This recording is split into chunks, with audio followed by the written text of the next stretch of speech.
Some breaking news just into CNN. The first statement from the chairman of the Senate Judiciary Committee, Chuck Grassley, in the wake of the accuser of Supreme Court nominee Brett Kavanaugh saying she is willing to come forward and testify publicly.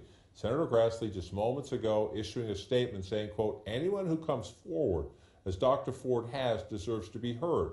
So I will continue working on a way to hear her out in an appropriate, precedented, and respectful manner. Senator Grassley goes on in that statement to say the standard procedure is to have a background investigation, to conduct follow-up calls with the relevant parties.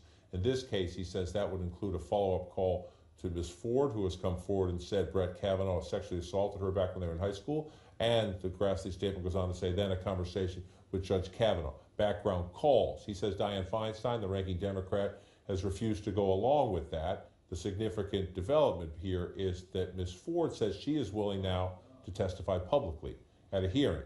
Chairman Grassley saying the committee would prefer to have a call with not. Let's talk about the politics of that and the danger of the Kavanaugh nomination. With me, the hosts of the Pollsters podcast, Kristen Soltis-Anderson and Margie O'Mara. This is a box for everybody. It is a situation that is complicated for everybody. Let me start with the Republican at the table. Chairman Grassley is trying here to say we will listen to Ms. Ford, but this indicates he does not want to do it in a public setting, which is a huge risk for Republicans, a huge risk for Judge Kavanaugh. Since she's willing to testify publicly, can they do that? I think, as your previous guest, Mary Catherine Ham, sort of mentioned, on the one hand, it's extremely important to make sure that Republicans are doing all that they can to say, we want to hear from this person. That, in fact, it's a shame that Democrats, for weeks and weeks and weeks, knew of this woman's testimony, knew of her story, and yet kept it silent until the moment that it would be the most politically advantageous to bring it to light. However, I do think that even if Senate Republicans don't go along with an open hearing, they will have the argument available to them. He was already under oath. We already had the hearing. Why did Democrats not bring it up before the hearing happened? So it's this fine line of making sure that you want to make sure this woman's voice is heard, because her story deserves to be heard. People deserve to know what she has to say, while at the same time sort of holding firm that this was not done in the right way, and that Democrats should have brought it up when the hearings were ongoing, when you had people already under oath. Well, it's really about far more than what we do next. It's about what is the story here, what is the broader picture of what this means for the American people and for women voters who are watching how the parties behave. I mean, you have had a gender gap in party identification since 1980. You had, in 1992, the Year of the Woman, in response to how Anita Hill's testimony was handled. And then you have a president now who has been credibly accused himself of sexual assault. On top of that, now you have a Supreme Court nominee who's going to throw people are worried. Even before we had an actual nominee, we're worried about the court being thrown out of balance and becoming too conservative. And now you have a nominee with, this story that needs to be investigated and discussed, potentially protecting a president from who has his own challenges. So you add all that, in addition to putting women's rights and the right to have an abortion in jeopardy. So you have all that together. It's very important that we have a conversation that seems inclusive and open-minded. But you touch on why this is so complicated. There is Judge Kavanaugh's nomination. He deserves to be treated fairly. There is Ms. Ford coming forward to say, this happened to me.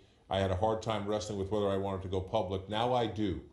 She deserves to be treated fairly and with respect. Then there's all these other issues of the balance of the court is at stake. There's an election 50 days from now in which the suburban women especially are viewed as the key constituency. How do we get through this? I'm asking a lot in today's Washington, in a way that is respectful to everybody and airs the issues. And do you really believe that if she's willing to testify publicly, Senate Republicans can say, we're going to go ahead with a confirmation vote without her testifying publicly? I suspect my bet, since we're in the polling business and our job is to sort of forecast what's to come, What I forecast is going to be a lot of ugliness. I don't forecast that this is all going to get done in a way where everybody sort of feels satisfied that both sides are heard and the vote proceeds and we move on.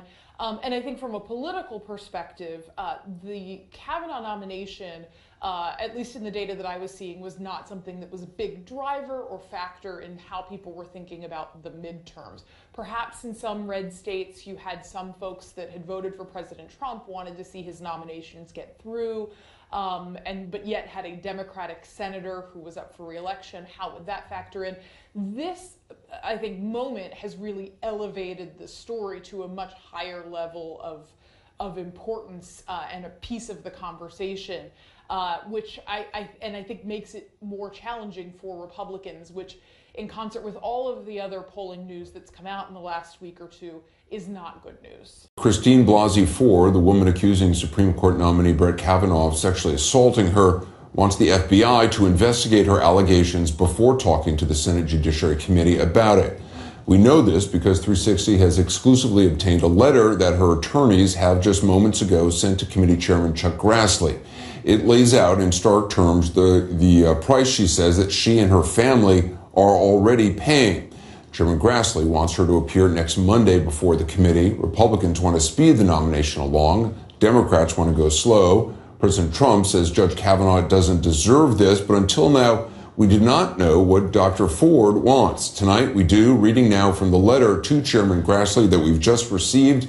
As you know, earlier this summer, Dr. Ford sought to tell her story in confidence so that lawmakers would have a fuller understanding of Brett Kavanaugh's character and history. Only after the details of her experience were leaked did Dr. Ford make the reluctant decision to come forward publicly. The letter continues, saying, quote, "In the 36 hours since her name became public, Dr. Ford has received a stunning amount of support from her community and from fellow citizens across our country.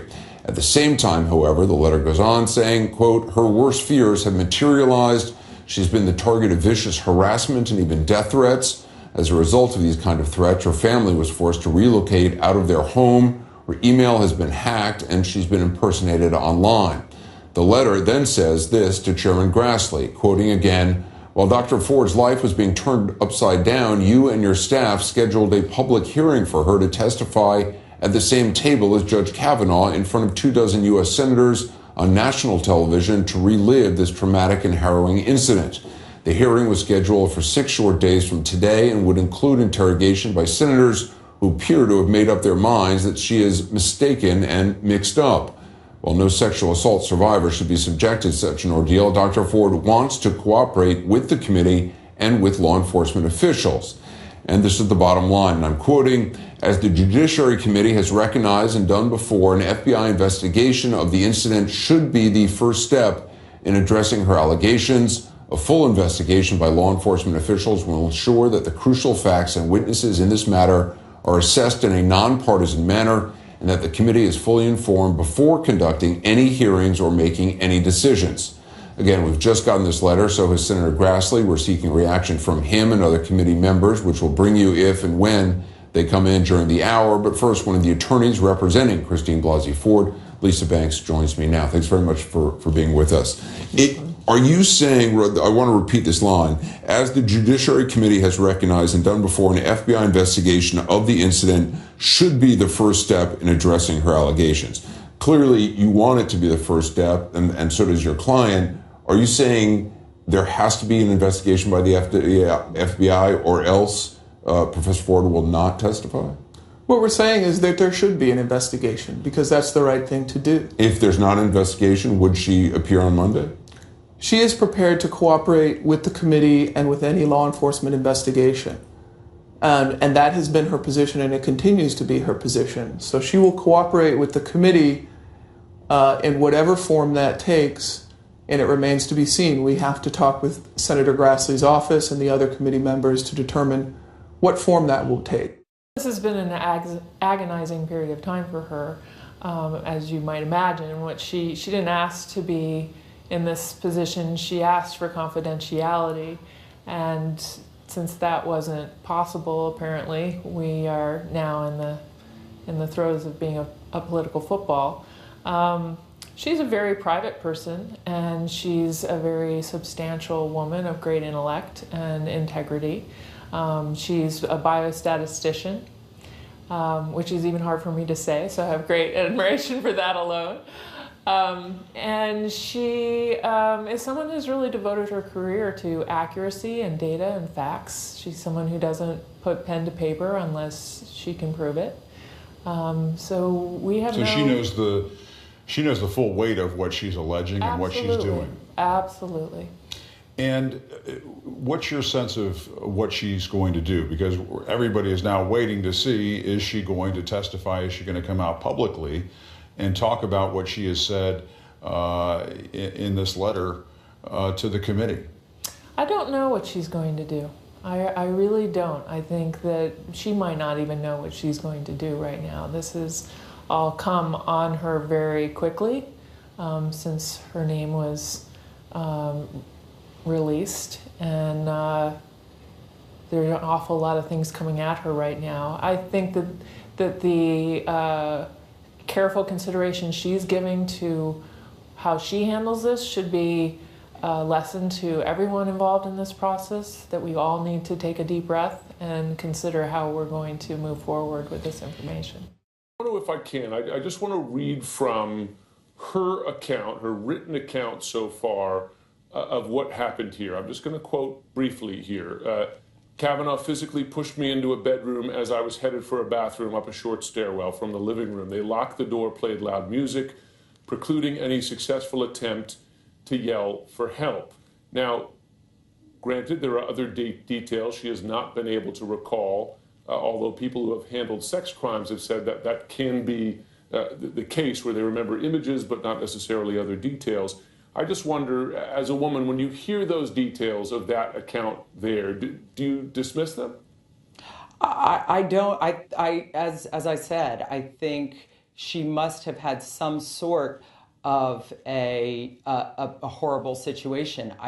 But I do not feel that she's accurate, that it could have been Brett Kavanaugh. I am friends. I've been friends with him for years, and I was one of the people who gathered women together to sign a letter that Senator Grassley released, and 65 women from area high schools that went to high school at the same time that he did all said he always was a gentleman, always respected women, and nothing like that has ever happened. So I can't explain why she would say that. Understood. Do you leave open the possibility that it could be true? That it could be credible? I don't. Until we hear from her on Monday, I just don't know. I can't. I don't think so, but I just can't judge on that. Let me ask you this. According to the Washington Post, in his high school yearbook, Kavanaugh listed himself as the treasurer, quoting here, of the Keg City Club, 100 kegs or bust. Listen, I don't want to mischaracterize that. A lot of people went to high school. A lot of people, when they were in high school, they drank, high school or college, they drank beer. I'm not saying that by itself is out of bounds, but just based on your experience with him, granted this is a long time ago, did he drink a lot? Did he drink in excess around you? No, he did not. I mean, he would have a beer or a couple of beers, but he never, ever was out of control, ever. In fact, I always felt he was one of the more mature ones of that whole group of friends.